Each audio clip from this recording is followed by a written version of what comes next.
Welcome back to Sticks and Strings. I'm Naomi. I'm Beth. I'm Eve. We are at my house today because theirs is a disaster. They're painting. So next time we're over there, you'll see new color walls. Yeah. Yeah. But This Don't, guy, don't hold your breath because it's going to be a long it's gonna be process. well, I don't know. Once he finishes what the process he's doing now, I think the walls are going to go faster. Yeah. So, Oh, yeah. Yeah, that's true. It'll be He good. did this It's not going to be quick- weeks and weeks. He did this pretty quickly. So. Yeah, he did my house really fast. So Oh, welcome. why am I still back. holding this up? I don't know. You're stuck. We talked about a lot of the plans for today, but we didn't talk about who's going first. Shall I go first? I only have 2 things. Okay, you go first. Well, too. 2.5. Me too. So. Me too. What? What? You said two things, and she said me too. I said me too. So it's actually winter now. This is my under the sea temperature chart. Available on Etsy. If you'd like Yeah. to start, it's not too late. You only have 10 days to make up. Not bad. Our friend Vicky, she showed me that hers, 'cause she's more progress than I do actually, not in the fish, but like around, because you have to do the fish daily. But hers looks beautiful, but she had to add some lower colors because she's like, it's really cold. But here is what I've gotten so far, and you will notice some colder colors here Yes, it got cold. Oh, yeah. because it is actually winter temperatures right now. For us. I woke up this morning and I looked at my phone to decide what to put on, and it said it was 34 degrees outside. I was like, oh my gosh. I know. No wonder I was freezing. Yes, it's been really cold. I had to cuddle up with my kitties. And so I had to borrow Snug's blanket. It's like a little fuzzy blanket. I put it on top of my blanket. It's like, okay, it's cold. Give me your blanket. So my planner for what I was going to concentrate on was another project I'm going to show you now in a minute, but to do at least 100 stitches a month on this is a Haid Heaven and Earth Designs, for those of you like me who don't know the lingo. mini snowman snuggles. Mini. What's funny is that picture is so small and it says mini, but it's really big. It's huge. It's huge. I wouldn't even try one of the regular ones. This is on 25 count fabric, 9 3/4 by 13. So it's not gigantic, but it's a lot bigger than I normally do, and it's full coverage. Full coverage. Oh my gosh. And it's pixelated, right? Like, Yeah, and it's beautiful, and I'm like, I want to try it, and so I pulled it out because I thought, Let me see it. Oh, that is so cute. Though. it is adorable, and it's got 3 million colors, but I haven't really worked on it since we started packing up stuff. Well, to be fair, Is that his arm, the branch, and he's holding the birdies? Mm-hmm. yeah, that's why he's snuggling. Oh my gosh. Anyway, That's so cute. so You have to finish it. I hadn't worked on it in a long time, and I took it out to work on it. Here's my progress right here. And can you see how much extra work I've done on it? No? Oh, well, that's because I only got 1 stitch in. Literally one. Literally 1. Let me see. That's pathetic. Yay, did one. One's better than 0. Well, that's because all the time I spent working on it was trying to find all the threads I pilfered from it. Yeah. Don't you hate that? Ugh. And is it also hard to figure out where you are? No. Like, no. No. because you have it in your thing, in your tablet? No. Oh, this one. I'm marking it off on a Oh, I see. copy, but I'm looking the threads that I cannot find are the ones I want to put on next, because I don't want to try to count down Yeah. and all that, because I will not get it right. Everybody knows I cannot count.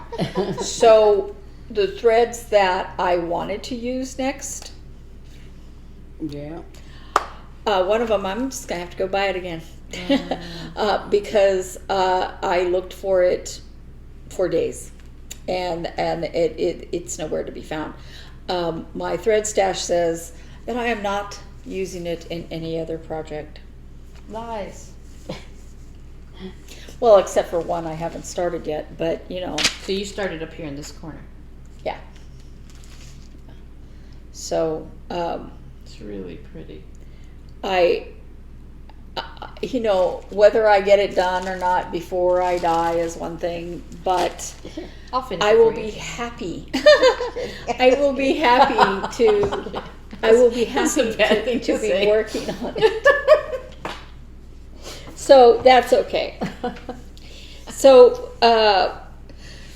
I had put on my plans that I would work on.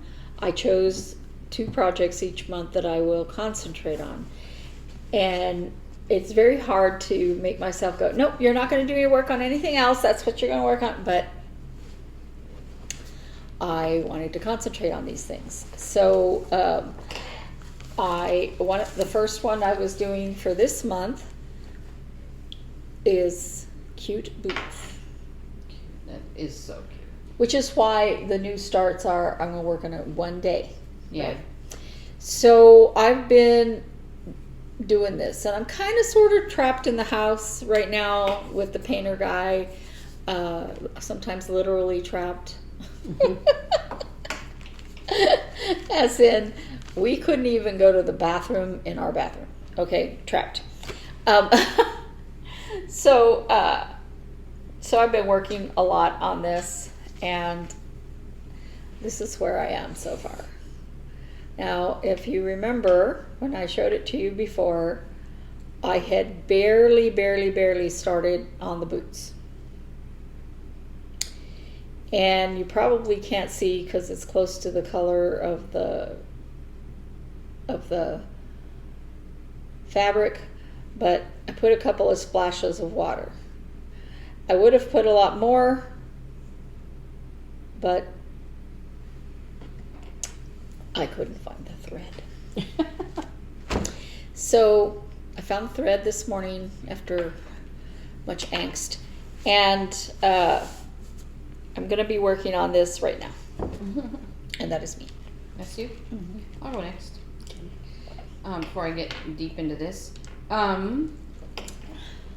So as you remember, I decided to start the temperature snakes last week. And I'm making 2. I'm making one for Boston and one for Arizona, Chandler. Actually, technically Mesa Gilbert airport. But these are my snakes so far. They have through day 9. And this is the Boston one. It's cold there. The purples represent, let's see, Boston. This medium purple, which is these last few rows, is 22 to 30 degrees. So that's the second to coldest that I have for her region. So the coldest is below 21. So What color would that mean? that would be dark purple. But because you turn purple in the cold. Yeah. So this blue, where it started, is 40 to 48. So, and I think the next, yesterday was 42, so it'll be blue again. But anyway, so that's Boston. And look at this, the way, the technique that she gives, you don't have a color jog. I've never seen this crochet technique, and I'm fascinated by it. You start anywhere in the circle with a slip stitch, and then you crochet, and this is the last stitch of the last round. You crochet over that, and when you get back to this round, you there's one stitch with a slip stitch in it, right? You don't slip stitch into that. You stop the stitch before and you pull up the yarn, and then you make a false crochet stitch in the one after the slip stitch and the last one you made, and it makes this little stitch on top, and you can't see them. You can't see them. There's no color jog, and I'm like, this is the best thing out of this whole snake, is learning that technique. Even when you have the same color, you still cut the yarn like this.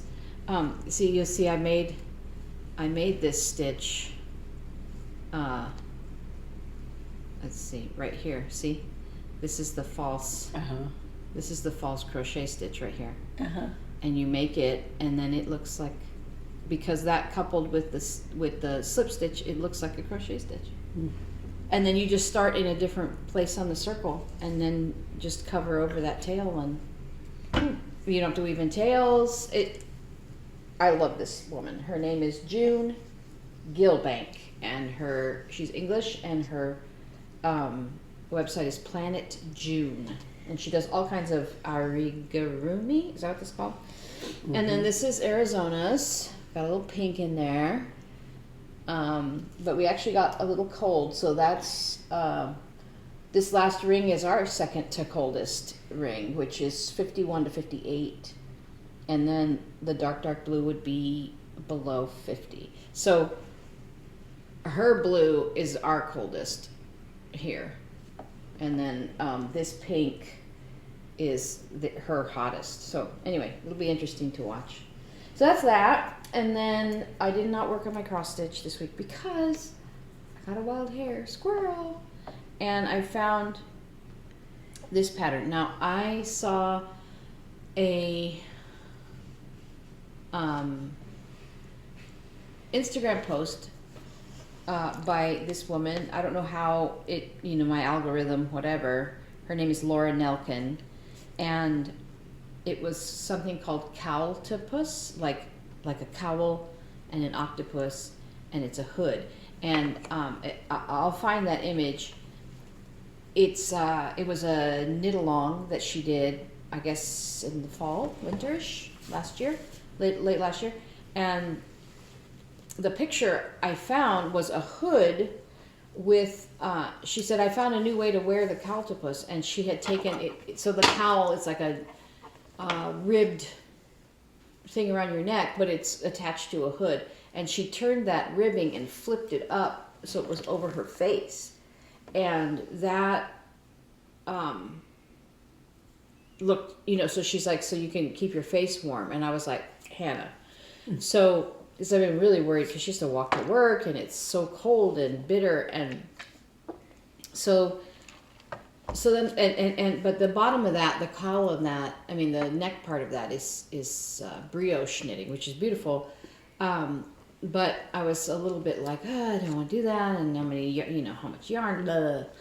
And then I went looking on Ravelry at her designs, and she came out with something called Hoodola, which is, I'll show you real quick, but I'll put a close-up picture. It's the same thing, but it's vanilla, just simple. So it's a hooded cowl, and it has ribbing in the neck. Oh, I didn't bring my other thing of yarn. So I was like, I'm gonna make that, and I was like, I have tons of spun yarn that I never use. So I found this, I believe, although I did not have the label with it, I think that this is mystery, a mystery mix from that farm up in Prescott, where they have the wool mill. It's probably alpaca and sheep wool all mixed. And I think that because of the variance in color, but like I said, I didn't put the label with it. But I started this hood. It's interesting because you start on the top and knit down using Judy's Magic Cast On, if you're familiar with knitting. And then you go down and then eventually you join it in the round. So this is how far I've gotten. It's kind of a cool construction because you have the point of the hood is here and the opening is here. So I keep measuring it on my head because it looks really big, but actually if you were wearing it, you know, you'd have it, you know, so that's the back of your head. So it's not too big because I didn't do a gauge swatch. I'm a bad baby. Cause I was like, I'm just going to make it. This yarn is a little bit thick and thin. She says she used a DK weight. And her yarn is a little more, her fabric is a little more dense than this. So I probably should have used a smaller needle, but I decided I'm just going to make it and let it be. And I think the yarn will also full when I, because you can kind of see through it. And I'm like, is this really going to be warm? But it'll be cute, even if it's not super warm. But anyway, so that's what I'm doing. I have about,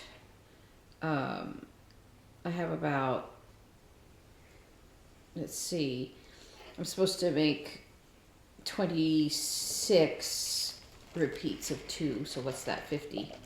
And I'm about 13 repeats of 2 rows, so I'm about halfway with the hood, and then I'll start the neck part, and I have a different yarn for the neck part that's a Romney.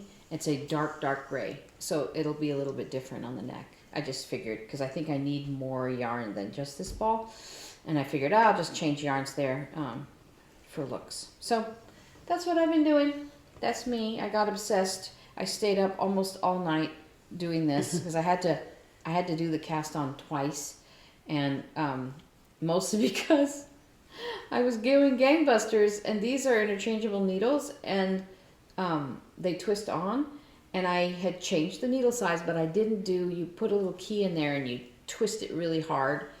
You use it for leverage is what that key's for, and you get a really good hard twist on it.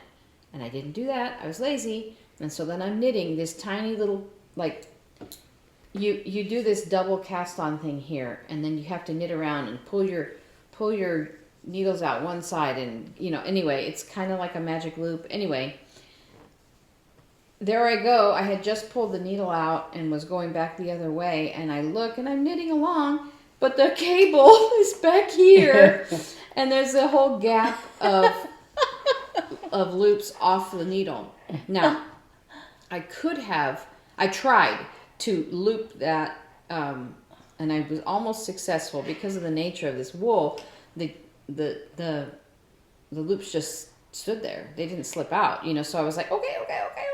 And then I got to the last one, and because it was like the second row after this crazy cast on, I couldn't, one of them had slipped out of itself, and I could not understand how to reloop it. So I was just like, fine, I'll start over. And I probably, yeah. Anyway, so I learned that lesson, and I was just up all night, like, well, let me just get 2 more rows. Okay, I'll just do 2 more rows, and then I'll do 2 more rows.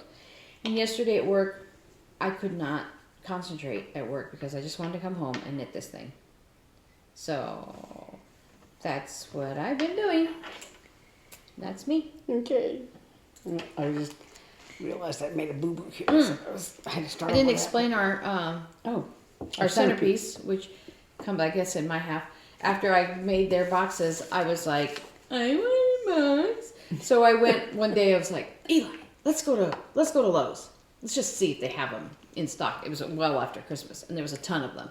And they had black ones, and I was so excited. Now, I have not put stickers on it. It's still plain on the top. And it still says Cobalt. My friend, I texted her the same day, and I was like, do you have gnomes? And she's like, and it took her days to respond, and I was like, I'm bugging her. And then she wrote back, she's like, yes, I have lots of gnomes. Gnomes are everywhere, and I'll send you some. And I haven't heard back from her, but I'm gonna ping her like, hey, you want to go to lunch? ... Anyway, so that's mine. I'm gonna put my name on it, and then have gnomes on the top. I have it over on my the end table by my chair, and where I sit a lot, and so I use the top drawer I mean, I have all my tools in there, but I also use it to put all my cut yarn, like like the snakes. Quotes. I'm cutting the little pieces, and they're just like, I'll stick it in there.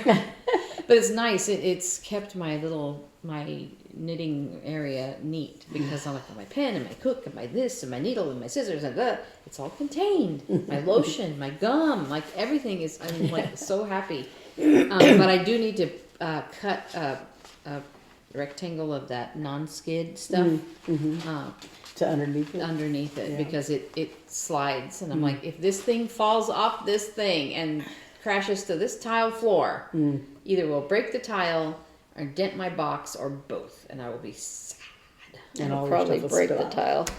Oh yeah, I have a story for spill out. Yeah, but okay, your turn. Okay, I have a finish, which is according to my WIP-GO plan. Was this owl trio. It's a dimensions kit, and the designer is Jennifer Nielsen. But this was on my WIP-GO as to be finished. The goal was to finish it because it was almost done. And as I talked about last week, that I thought, oh yeah, I'm almost done. I just have to finish the border and have a little bit of back stitching. And no, the border I had to go around more than once because I was only partially done with the border. But anyway, so I finished the border and I did all the back stitching, and there's a bazillion, billion, jillion colonial knots on this big owl here, and also a lot of back stitching because it has all the feathers, and then all the feathers have a little line in the middle, and then on most of them there's a colonial knot or a French knot or whatever on at the end of one of those lines. So I'm like, there's more, and then this other owl has some also. But anyway, it's done. It's finished. Yay! So that's done. That's one more project crossed off my list. And then, and I think I talked last week about my new start. Last time was our favorite elf. So I haven't worked on more on that. And then my other new start is going to be Dust of Snow, which I have to dye fabric for, so I have to coordinate with Naomi when I can do that. And but my other WIP then, my number 20 WIP, I guess, is Good Luck. This is part of the Black Cat Season bell pull that I'm doing. So this is the number 5. So I'm almost finished with the bell pull in general. The number 5 pattern. How many are there? 6? 6, yeah. And so the goal on this was 7 days, and I think I started on it Tuesday. So today's the 5th day. And I'm almost done. It starts here. See a black cat, pick it up. All the day you'll have good luck, is what it says. And she wrote a little note here. Take this piece of advice at your own risk. I did have to go hunting around my other projects to find this sort of peachy color for the hands on this that are on this pattern, because I had like Eve was talking about, I had taken all a lot of the threads out. I had bought the thread pack that goes with this, which was just the Weeks Dye Works colors, and then there's a handful of DMC colors that are used in some of the designs.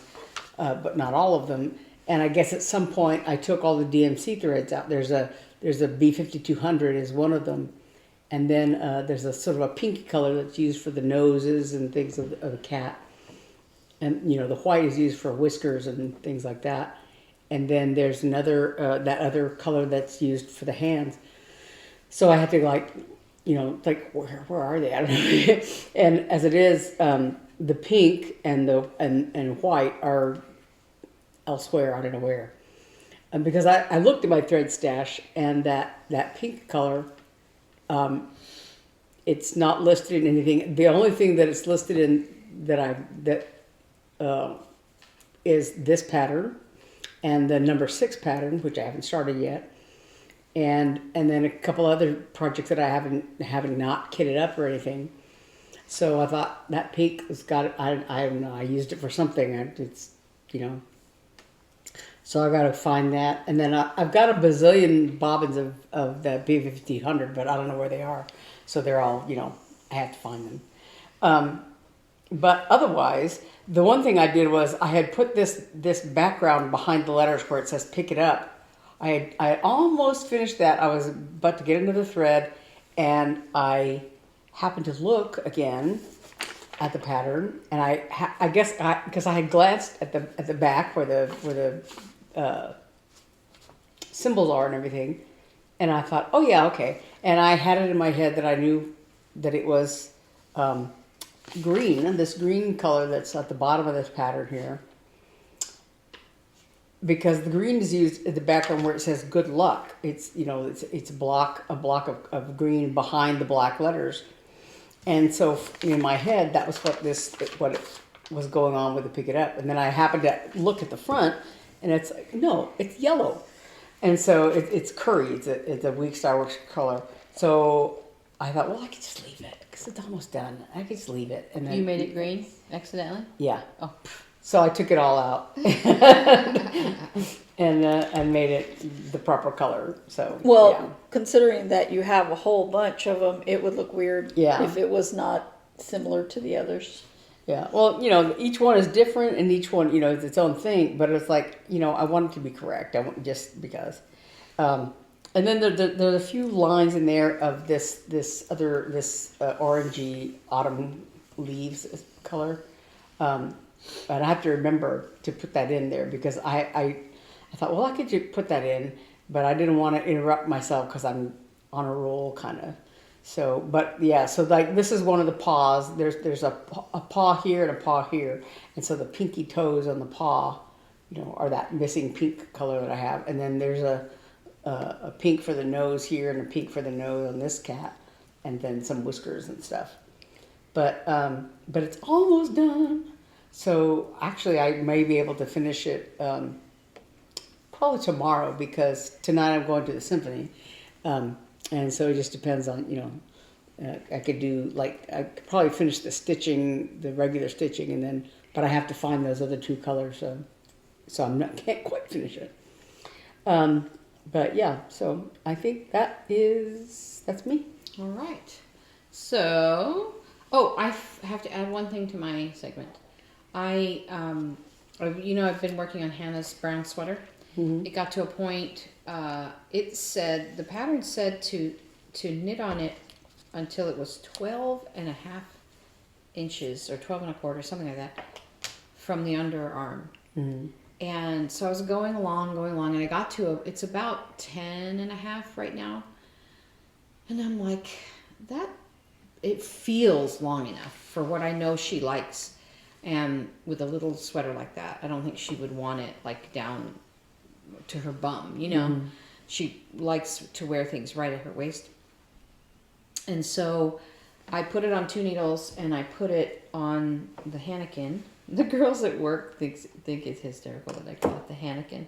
I put it on the Hannikin and I sent her photos. Let's see. Here's a good one. And I was like, is this long? Do you feel like this is long enough? So I'll put this picture up close.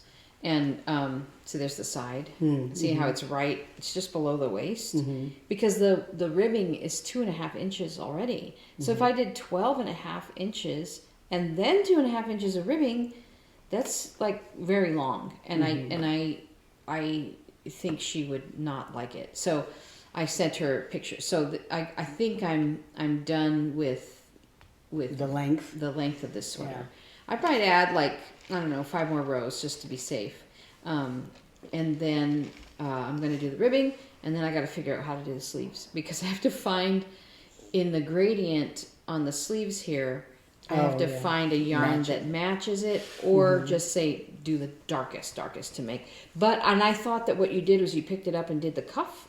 Mm-hmm. But then I was reading the pattern, and you pick it up and you knit for a little while, and then make the cuff. So I'm like. So because of this gradient yarn, I'm kind of dreading it, but we'll see. I'll figure it out. So that is another thing that I did do this week. I kind of got to a stopping place. I meant to add, when I was talking about this is on on Ada, the kit Ada that came with this blue Ada, and then this one, the Black Cat Season. It's a long piece of fabric. It's a skinny quarter, not a fat quarter, but a skinny quarter, and it was dyed especially for this project by Grace Note Fabrics. It's called Blackberry Latte. It's a 32 count Blackberry Latte, and it's like every time I say that, I want that drink so badly. I want a Blackberry Latte. It doesn't exist. Doesn't exist. Yeah, I just like that sounds really good. A blackberry flavored latte. Make one yourself. Okay, so question of the week. Last week we asked you what you wanted to know about us, and we got a couple questions. One, I think the easiest one, the first one is you asked about something that we do at Christmas time at the zoo, and that would be zoo lights. That's something our zoo has done for 100 million years. Here, Since before I moved here. Yeah. And it used to be just lights, and then it was lights timed with music, and now, and then it was like all kinds of elaborate like light structures. Yeah. And now I haven't been in a couple years. I think the last time we went was with Mom and Dad. Mm-hmm. It was fantastic. It was fun, and they drove had little so carts. much fun.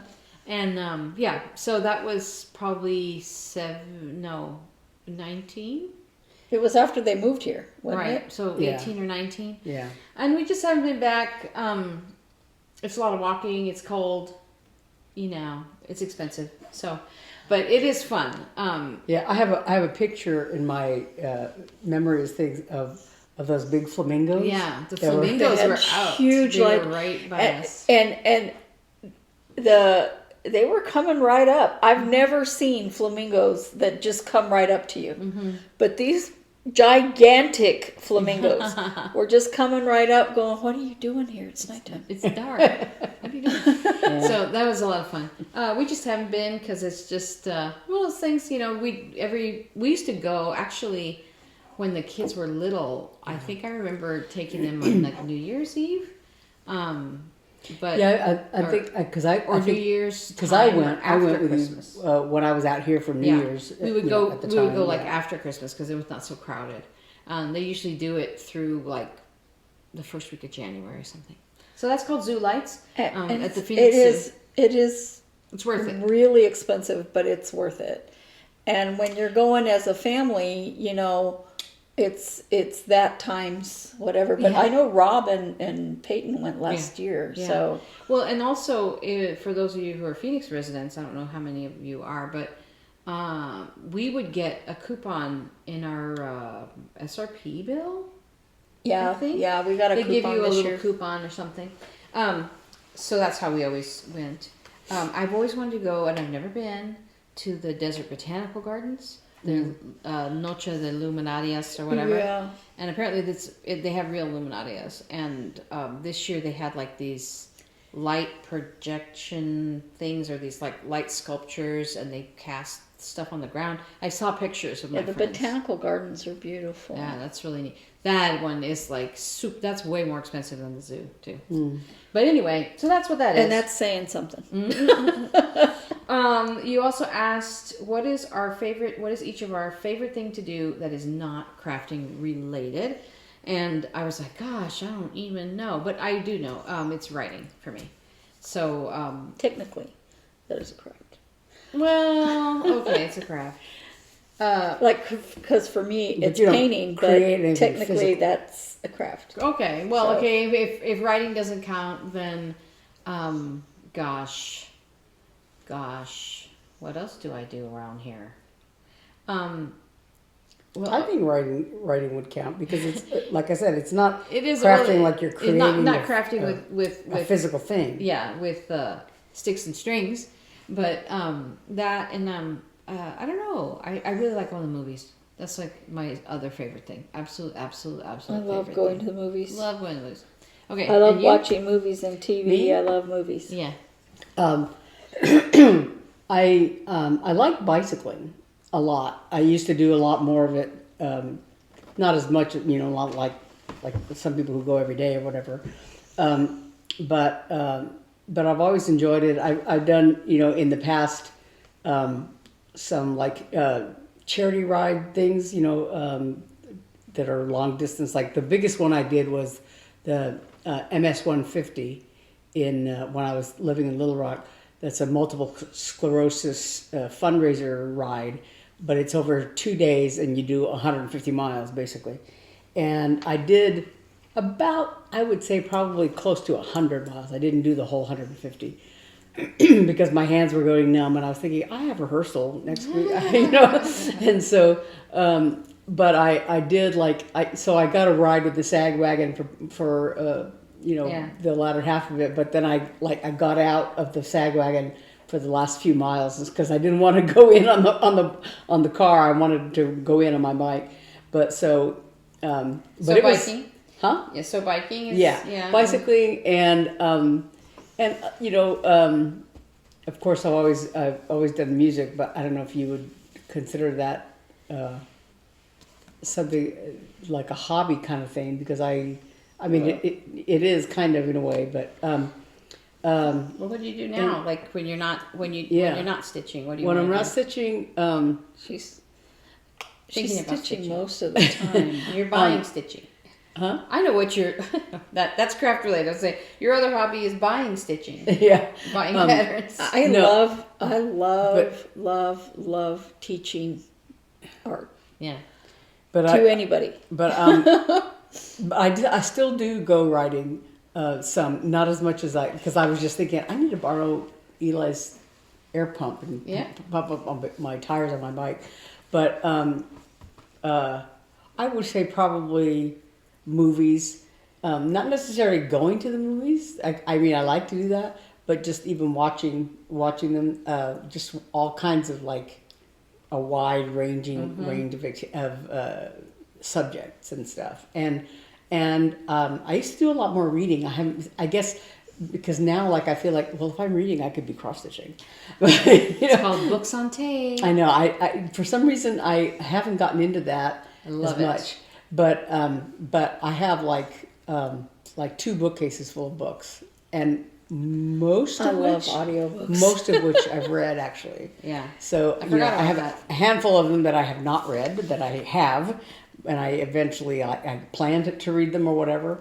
But almost all the books that I have on my two bookcases, I've read. So yeah. And you, Eve? I love teaching art. I love teaching in general. That's that's crafting related. I think that's a genetic thing, because we have so many teachers on mom's side of the family, and mom was always wanting to teach everything Something to someone. Yeah. But it isn't just teaching art. Yeah. Yeah. It's teaching in general. I don't teach Sunday school anymore, but I absolutely loved teaching young people at church. Your husband said my class was Baptist-costal.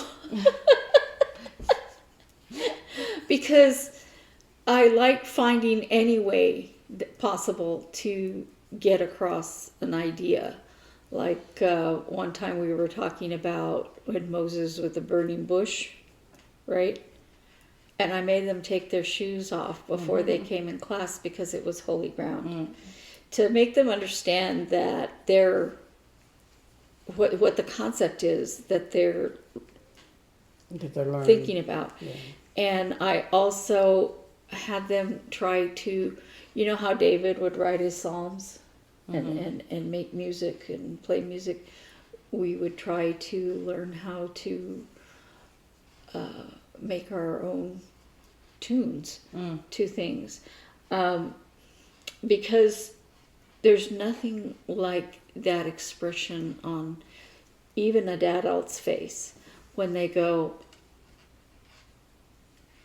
I can understand that and I can do it. Beth, when we were going to teach the painting here, I don't remember what it was. What was it? A bird? Your owl. When you had painting class. Yeah. Beth said, yeah, I'm not going to be able to do that. And she goes, I don't believe I'll be able to do that. And she did. Yeah. And it all is just understanding how to help people understand what to do. And so for me, I mean, I even was going to be a teacher.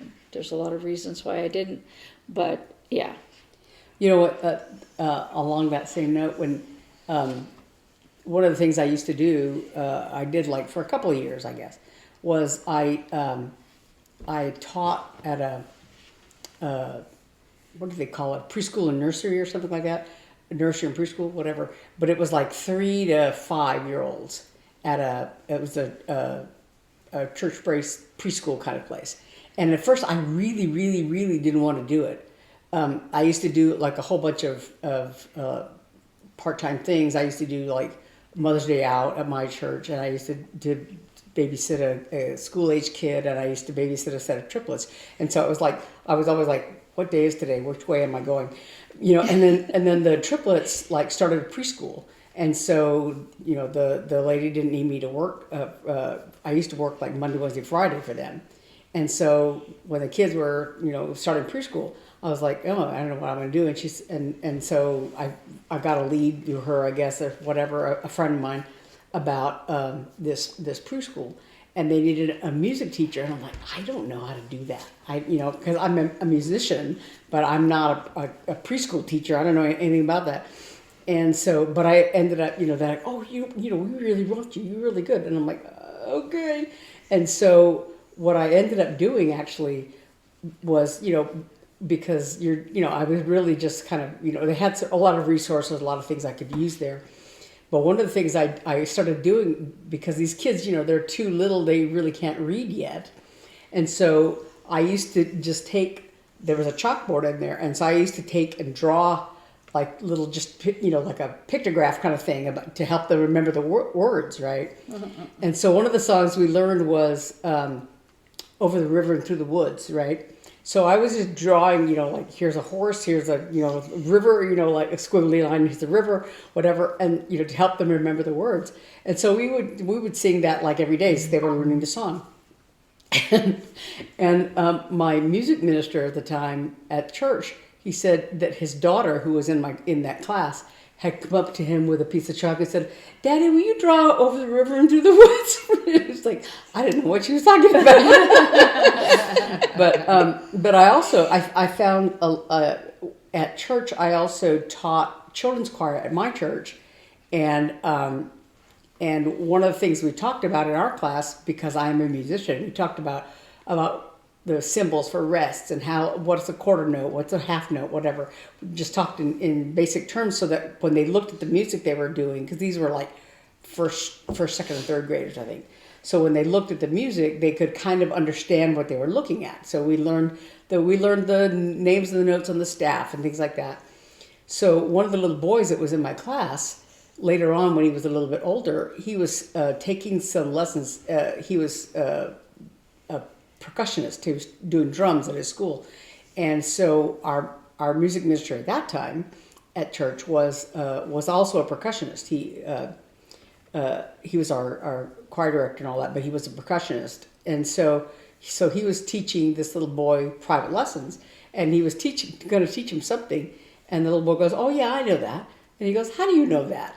He goes, Miss Beth taught me. So yeah, it's kind of amazing. And what's really amazing to me is like, a lot of the kids. You didn't know you could do it. Yeah, I didn't know it. And like now, a lot of the kids that I taught were like, they're all college age and married and all this stuff. Like, that was a really long time ago. Yeah.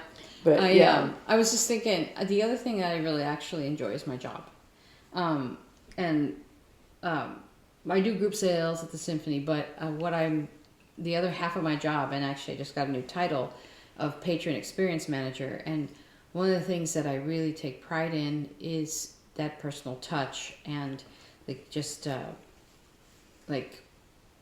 and I think that my future that I see, if I ever decide to leave, actually would be with the senior community, because that's one place that when I'm so one of the things I do as part of group sales is help these senior communities when they have a big group that comes, and so I'm out in that community, and I go and I visit these places, and I just want to help them all. And when I, like, they'll call me kind of as like a personal concierge, and they'll tell me about, well, my husband died and now I'm alone, so I only want one ticket. We used to go together, and you just feel this, like, I just want to make those last years for them good. Like, so I think there's part of me that wants to do that in my future. Like, if I move out of the symphony, I think I'll probably wind up at a senior community place or something like that. And if any of my colleagues are watching, I'm not anytime soon. I'm just thinking. But I really like my job. But when we were in handbells at Corona, she had us go to one of the senior centers to do a handbell choir, a handbell concert, and they would just, some of them didn't come right away, but they would start hearing it and then showing up in the back, and the joy of, and I don't think it was just the music, because frankly we weren't that good. We were good, but not, fantastic.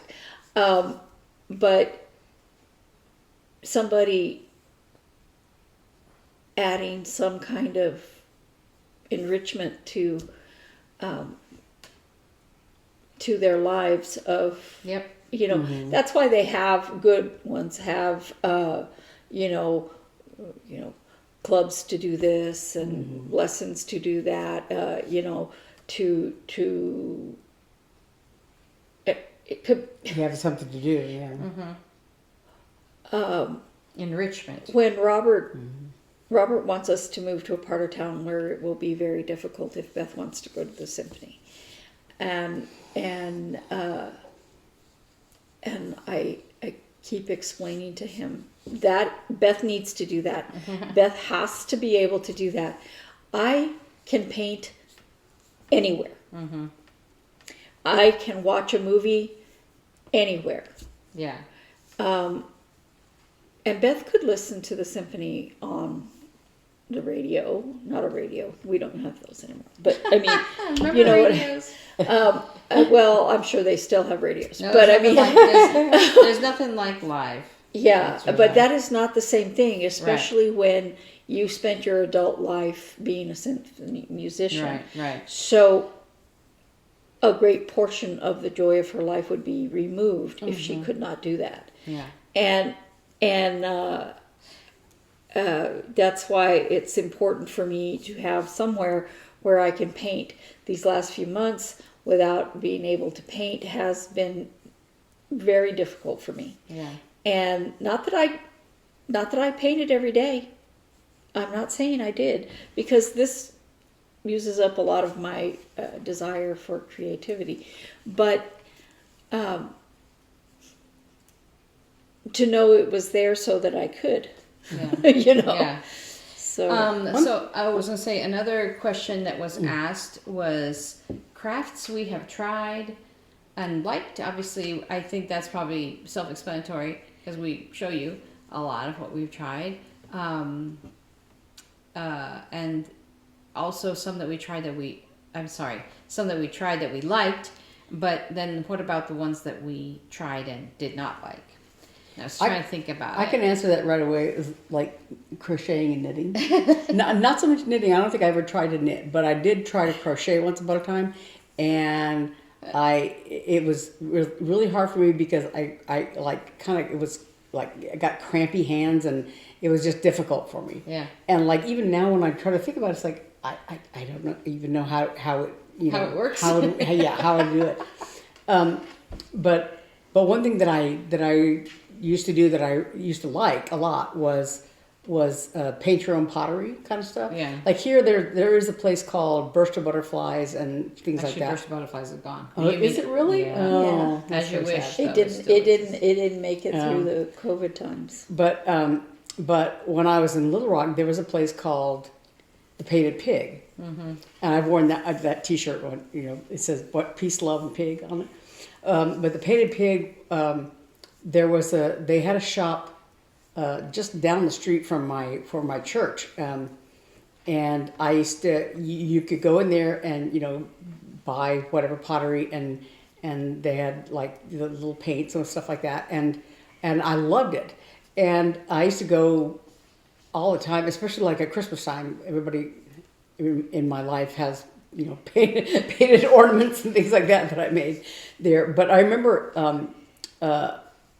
one lady, they had a service where you could like order something, like you sit down and say, okay, I want this and this and this, and they would paint it for you,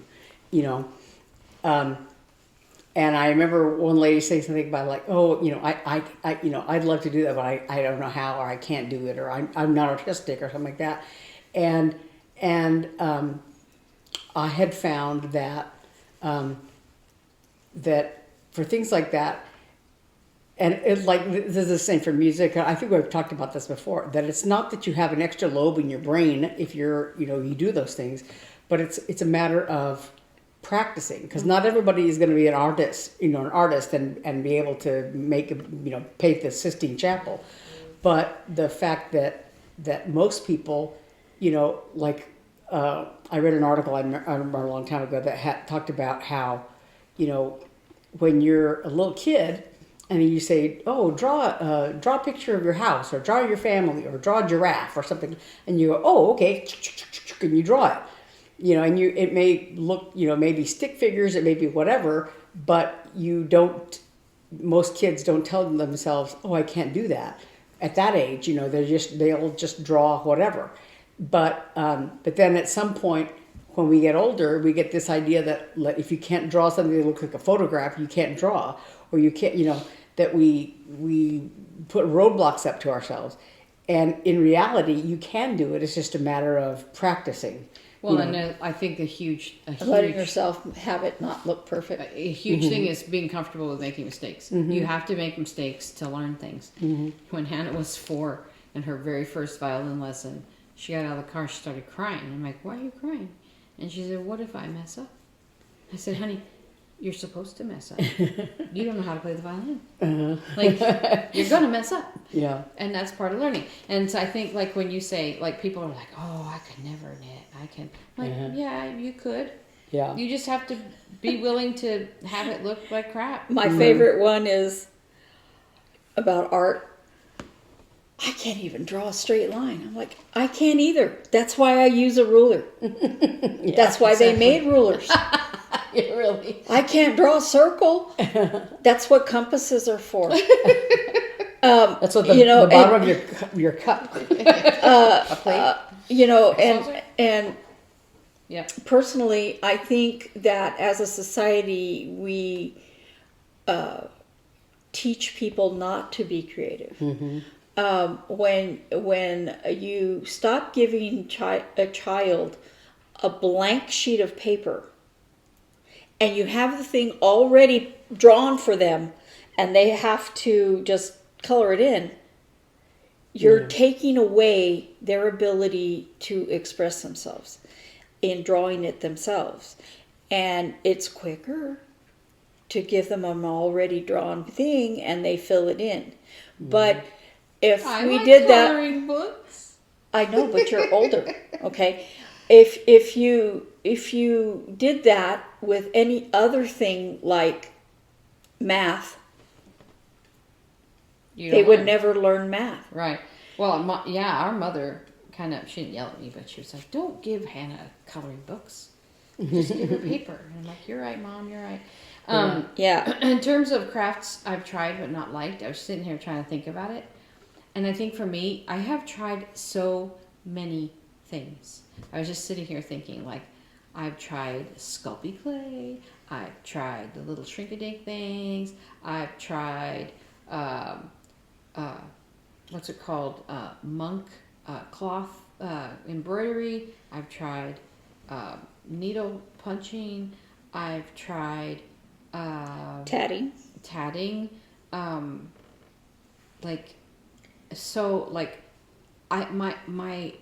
My box, while it's full of yarn and sewing and cross stitch things, it's also full of lots of little craft things, even types of quilting. Like I tried English paper piecing, I've tried actual paper piecing, I've tried, obviously I quilt, and I like pattern sewing. Like I've done everything. What stops me a lot of times from doing a craft to like all the time is I'm like, I really like doing this, but this is a whole nother religion, and I'm gonna have to go down that path and like buy all the things and do all the, and I'm like, do I want to do that? You know what I mean? Like I'm already kind of invested in this, but I just love, like, I always think, like, I had a friend who makes mosaic tables, and I always like, I love that. I love ceramics. I would love to do that, but I'm just like, oh, but then I'd have to get all the stuff, and I'm like, you know what I mean? Yeah. Like I love my favorite thing is like sampling other things and doing them. I'll do one, I like. But have you ever sampled one where you're like, I'm never doing that again? No, I don't think so. I think I would pretty much, like, in the right moment. That's why I keep so many things. One of my favorite things I did was called, I don't know what it's called now, where you have it's a crochet hook with a needle eye. It's big. Oh yeah, yeah. And it's a rug making technique where the needle is hooked to a cotton yarn, and then you're pulling up fabric loops through a grid, like a craft I will never do, but I have to is latch hooking. Oh yeah. I like it. I don't mind it, but it's too. It's the same as like a heaven and earth like crochet pattern to me. Like I just can't do it. But I do like that latch. Is it latch hooking? No, not latch hooking. It's called hook lock, like hooker locking or something like that. And you have a latch hook type of grid, and you pull up a loop of fabric or several loops of fabric on your needle through those grids, and then as you pull the needle through, the cotton thread goes through that loop and locks it. That's why it's called locker hooking. I think is what it's called, locker hooking. And I made Mom, I don't know if you remember that pink rug she had in her bathroom. That's a locker hooked rug, and you make it with fabric strips. Now I'm like, oh, I want to do that. I have those. I have 2 of those needles, and you just buy twine, cotton twine, and you you start on the edge. The worst part is the edging, and then once you do the edging, then you just, and you can make patterns. You can just do it all in color. You can do whatever, and I think that's hooking. I think that's the difference between. But I'll try anything. A crafting life, it's like, I'll try that. Where I worked at CPAS, I had several supervisors over me who would dictate what we would learn to do. And then when I was the supervisor, there was even more, right? Mostly, we did acrylic painting, but one of them wanted us to learn how to make stuff with pallets, and it was beautiful, and I learned how to do it. And you said, I'm never doing that again. No, there's times I've looked outside in the backyard and go, I could buy a pallet and sand it and stain it and get myself a Sawzall, and I'm like, I'm not going to do any of that. I'll just go buy one already made, And it isn't because I didn't like doing it. It's because I don't want to use power tools and all that I have to go and get a whole bunch of expensive power tools and then make it and then go, okay, I'm done with those power tools. Now I don't need it anymore, right? But there are some people that, and I enjoyed doing it while I was doing it, but it's not something that really is in my thing that I enjoy. I loved making candles. I made candles when I was very young. That's something I never tried. That's something I don't in junior high. And so we were making candles, and I love it. But I didn't put something in it, and I remember somebody saying they're melting, and I'm like, I forgot that I lived in Phoenix. Yeah. Okay, so because there's something you can put in it to stabilize it, but I didn't do that. And then I like making soap. I love it. I'm allergic to soap, but there are some soaps that you can make that are not soap, like goat's milk and glycerin. And I enjoy doing that, and it's fun. And but like she said, it's a rabbit hole. And so, is it something I'm going to buy all the stuff for and keep it in the house all the time? No. I will occasionally buy a kit to make something, and then when I'm done, Yeah, you're satisfied. Yeah. I collect starts of things. I really do. And I want to try that. I want to try that. I found out about a new craft I want to try. It's a sister to knitting. It's called nail binding. N and the A has one of those little hoopy. Sorry, my men are outside. The A has a little accent circle thing on it because it's like Scandinavian or something. Anyway, but it's basically knitting but with a needle. I know what they're doing. They're taking down the lights. Oh. Christmas lights. They've been off for a while, but now they're taking it down. I know a craft. So now I want to try it. I know a craft that I was forced to learn that I will never do again. What's that? So when I started there, they were being given wine bottles by a restaurant that was owned by. Oh, you melted the wine bottles? Yeah, but before you can do that, you have to take the labels off. Ah. And you would think that that would be easier than it is. Did they give us Goo Gone to do that? No. And it's a big mess to get the labels off. I mean, even if you use Goo Gone, you would have label dust, label crumbs, label pieces everywhere. Okay? And then you've got to stack them properly in the kiln to melt them. They come out, they're cool, but unless you need 1,000, spoon rests, Have you seen those at the Chick-fil-A in Ahwatukee? The light fixtures have melted Coke bottles as a around the we used to do That's other cool. we used to do other glassware things like that, like drilling a hole in it and putting fairy lights inside, and the hole is so you can plug them in, right? There was a fairy light project on this last at the cross stitching thing in December. Oh yeah. Okay, but all of that stuff. One of my staff drilled his hand. Did he use the clamps for the bottle that we provided? No.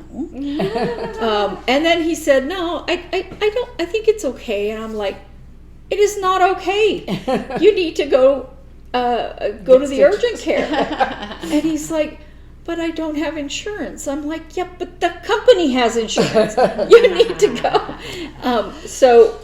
But the amount of work that goes into those, I see stuff that's made with recycled glass products that is beautiful.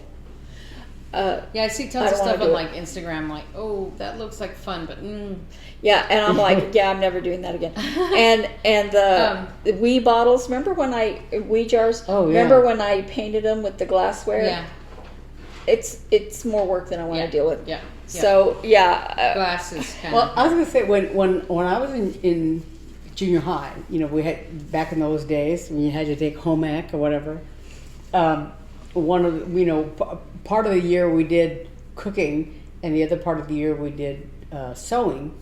And you didn't like either one. Right. I cooked. When I lived by myself, I cooked enough to survive, And once in a while, actually, I have like one of those recipe boxes, and I'd be go through the coupons or through a magazine or something like that. Or a label on a can or something. I'm like, that sounds really good, and I snip the recipe. And then I'm like, I'm never going to make that. It has too many ingredients. I'm not going to do it. Too many steps. I'm not going to do it. If it's not like throw it in the microwave or Throw it all in one except pot. for sour cream cookies. Yeah. There's like I said, there's a handful of recipes, things that I know how to do, things that I do pretty well, and the rest of them. I've started experimenting more, especially with baking. But like with sewing, I remember one time we had one of the things we had to do. We did some embroidery because I had a kitten called Nippy at that time that he died very young under other circumstances. Anyway, but so we had to do like embroidery. So I made a little embroidery of my cat Nippy. I don't remember you owning a cat named Nippy. Mm-hmm. Yeah. But I guess the big project we had to do, was like we had to sew an outfit, I guess, and the one I had, I don't remember what it was. It was like a dress. I don't remember. But anyway, so I got to a certain point and I had to give it to my mom to finish because I was like, I can't. The teacher cheats on your homework. Yeah. Nice. So here's the thing. Beth knows how to sew, like a basic sewing on a sewing machine. When she finishes, when she finishes, no, you know how. You just don't want to. Well, and so when she wants to sew a pillow or something, she says, "I've pinned it all. I marked where it should go." Well, and I just do it to her, do it for her, because I could show her on my machine how to line it up, how to put it in, and all that. But she don't want to do it. She doesn't enjoy doing it, and I'm probably already sitting at the sewing machine. Yeah. Well, the thing is that I can sew it by hand because that's what I used to do. Before. I sewed some pillows by hand, but it's very slow and tedious for me because I don't really sew. It's not a thing I do easily or quickly. I do it better now than I used to do, but it's now that I live with Eve, it's like, here, you can do this part. I forgot the other thing I do that's not craft related that I enjoy and I haven't done in a while is fishing. Oh yeah, I love to go fishing, and I've learned how to fly fish. I'm learning how to fly fish, and that's another thing I really like. Yeah. We need to ask you our question of the week this week, and so we're going to turn it back right back. That was a great question, by the way. Yeah, fun questions. We want to ask you what you do. We know that you're here because you love sticks and strings, needles, threads, yarns. But what do you do for fun that's not crafting related? Are there any fisher women out there? That's what I want to know.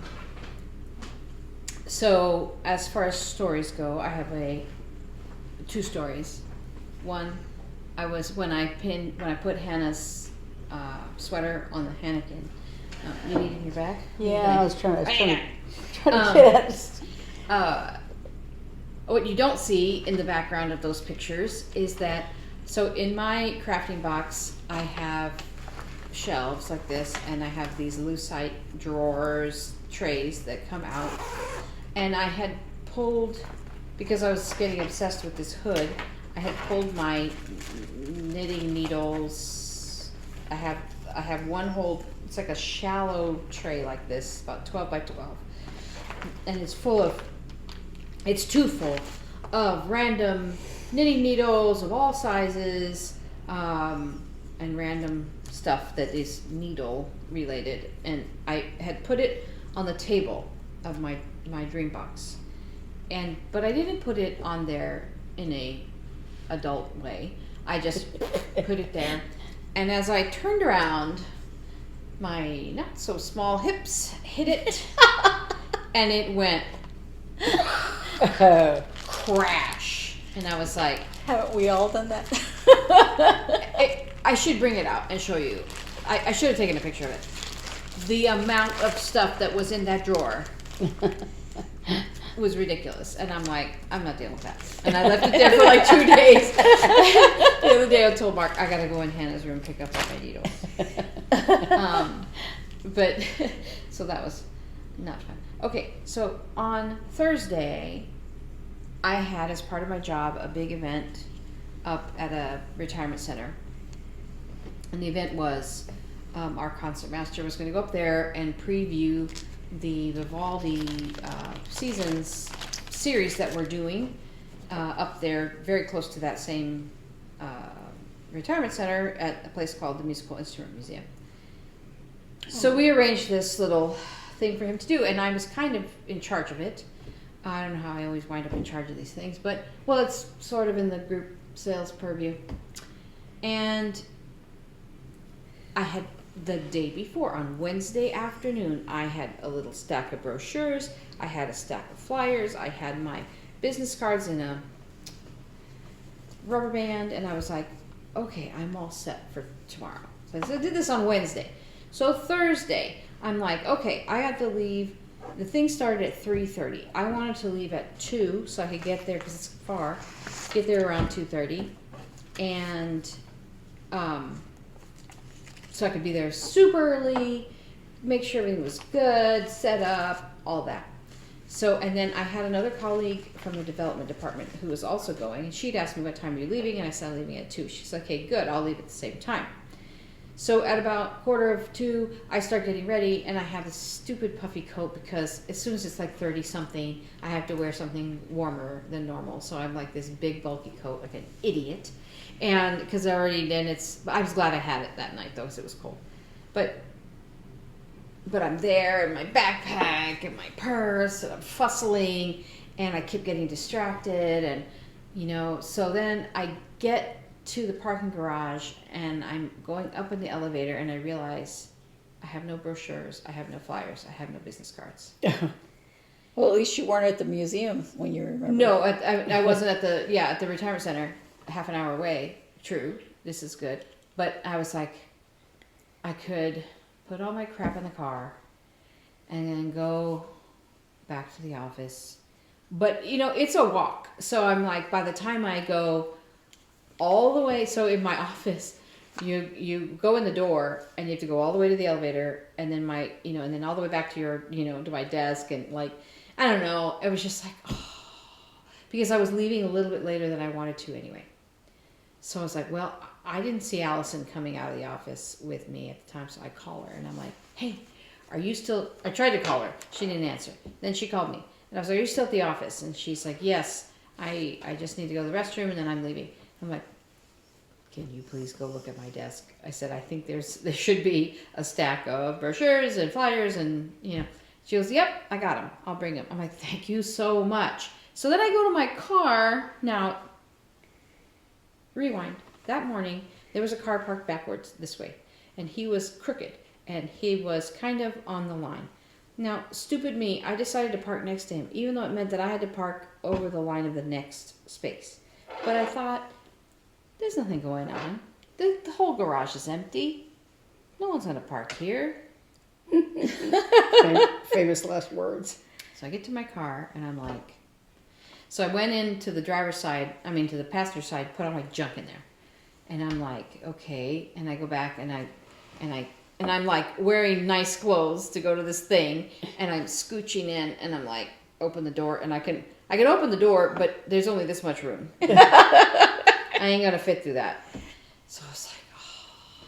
So I go in the passenger side, and I had to crawl in, and I'm like, oh. So I'm even later. So great. Now, also going to this thing was another colleague of mine who was going to go and do video recording for marketing purposes, and she had planned to go up later. So anyway, I get up there, and I walk in, and I go to the room, and I'm looking at the room, and I'm like, I forgot a pop-up banner. We have these tall banners that, it's like, the symphony, we're great. So I called my colleague who's still at the office. I was like, are you still at the office? And she goes, I'm in the garage. I'm pulling out right now, but I can go back to the street if you need me to get something. And I was like, I totally didn't even think about a banner.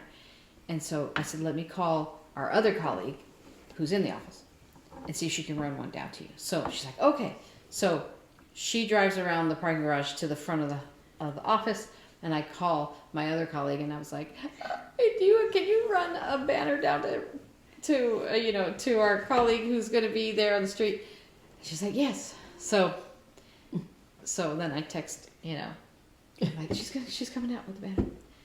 So it was truly a team effort. But that meant that the colleague who was coming later, the videographer, she didn't get there till like 5 minutes. Well, even the violinist didn't get there till about 5 minutes before. But I was like, is it too full? Because everyone was mingling and talking. We just went, whoop, put the banner up. And it looked really good in photos and stuff. So I was glad I did it. But I could not get my act together. And also it started before that, because on the way in, so as I'm traveling on I-10, there's a lot of construction, and there's the construction orange and yellow or orange and white construction pylons, but these are thin. They're like this, and they just sit on a little pedestal. Well, as I'm driving around this curve, I see one in the road, but probably I didn't understand what it was. I saw it right as I, was like, huh. And, your brain starts to process, what am I going to do with the fact that this is in the road? It was like over between, like the lane line was here and it was laying across the lane line. Yeah. But right as I'm contemplating this, a car changes lanes basically right on top of it. And he flips it up, and it flies through the air, and it hits my windshield on the right-hand side and startles me, and I say many bad things. And I'm like, ah! And I'm looking, and I'm like, did it damage the car? What did it do? And I call Mark, and I'm like, the windshield's not cracked, and I'm fine. And he's like, oh, well, that's, I just talked it through because I talked to somebody. And then I get to the garage. Well, after I hung up with him, I'm like, I don't think it hurt the mirror, because I heard it hit the mirror on the right side. And I said, I don't think it hurt it, blah, blah, blah. And I hung up with him. And then as I'm driving, I'm like, going to go change lanes. I'm like, oh, because, my mirrors. Pushed it in. My mirrors will fold in. And so it folded it. And I was like, okay. Extra care, changing lanes all the way to work. So fortunately, then I get to the parking garage, and I have to swipe a little card, and a little arm comes up, and I was a little bit too far to the left. I swiped my card, and then as I'm driving through, this mirror hits the pylon, and I'm like, oh. And yeah, sure enough, there's a big white streak on my mirror. I'm like, oh. Well, the event was beautiful. Do you remember when I had to have a mirror repaired? Yes. Okay. So when I was driving for Uber, I was taking a meal. At some point, I said, I'm just going to do Uber Eats. I'm not going to do passengers. This was right before I said, forget it. Okay. And I was driving into an apartment complex, and FYI, you can't tell if you're approaching an apartment complex when the gates are open. If they're open all the time during the day, or if it's going to close on you. Or if it's going to close on you. And I was approaching this apartment, and the gate was open for a really long time. And I said, okay, because I have the number to call the guy so he can open it, or give me the code to open it. But I'm like, I guess it's open here. Nope. So I started to go through, and that gate hit the mirror and broke it. Yeah, and I told Uber I hurt my car. Yeah. Well, and they're like, do we need to call the police? No. Okay. Done. But fortunately, I had up my insurance to cover driving it as a For Uber. business. Yeah, and so I was covered. Yeah. Right, but it was the deductible, Mm-hmm. you know, and all of that, and I know, I'm so mad. yeah, it was. I don't think it's anything permanent, so that's. Well, the thing is that it hit the mirror that has the backup camera on it. Oh yeah, so that's even more I expensive. mean the side camera. side camera, yeah, and Yeah, that's so- what I was worried about. That it damaged all those sensors and stuff that I have in my mirrors. as Yeah. well. Well, shall we call it today? I wanted to yeah, go to 'cause- Tempe Yarn and Fiber today. Oh, I also ordered yarn for my aunt's sweater. I ordered it and it's coming on Wednesday. So that's going to be another squirrel. I talked to her this morning. Yeah. She's sick. Oh no. But so I think I'm going to try to head up to TYF today. Okay, I'm telling you right now that she's going to spend more than what is on the. Actually, you know, I'm pretty. I have yarn. What is it, Sadie? When you're Sadie. Sadie right now, so I don't have a longing for yarn. I literally want to look for some needles. So that's what I'll do. I have self control once in a while. The problem is that in a store like that, and It's the same like, thing is with toy Joanne store. or anything like that. In a store like that, Yeah. it's very it's very difficult to. Well, Okay, it's what you love. Let me back up. It's what you love, and so. Beth and I went to Sam's. Uh, Okay, and we were discussing how much the paper towels that we wanted to get in Sam's were going to be, and I said they're going to be $20. Everything in Sam's is $20. You know. yeah. And, you know, and sure enough. Yeah. Well, that $20 goes a long way. Oh yeah, we bought Yeah. The last a time we bought package them, a year ago, yeah, and right. that we needed to buy more Right. from a year ago. I saw this thing on Instagram, I guess, a woman who, I guess she lives by herself. She bought the Costco trash bags. It's 200 bags. Mm-hmm. And she's like, this box of trash bags has seen me through this and a divorce and this and this. You know, like all these things that had happened. I guess it took her like 2 years or something to get through that box. Yeah. Yeah. Well, you know, we bought toilet paper at the same time, and it didn't I last think that the long. toilet paper, the paper towels, and the garbage bags are completely make a membership worth it. Those three things. Yeah. And the olives. Oh, you can't see the Yeah, olives. they're back there. This is That a pretty is a jar. giant thing of It's olives. a pretty jar. I want to get it. Oh, but don't drop it. Look how pretty. I didn't open it. I was going to open this on Christmas Eve, and I forgot. But isn't it pretty? I bought it mostly for the jar. Yeah. Greek olive medley. So you have to come That over sounds and yummy. Yes. eat olives with me. That sounds really good.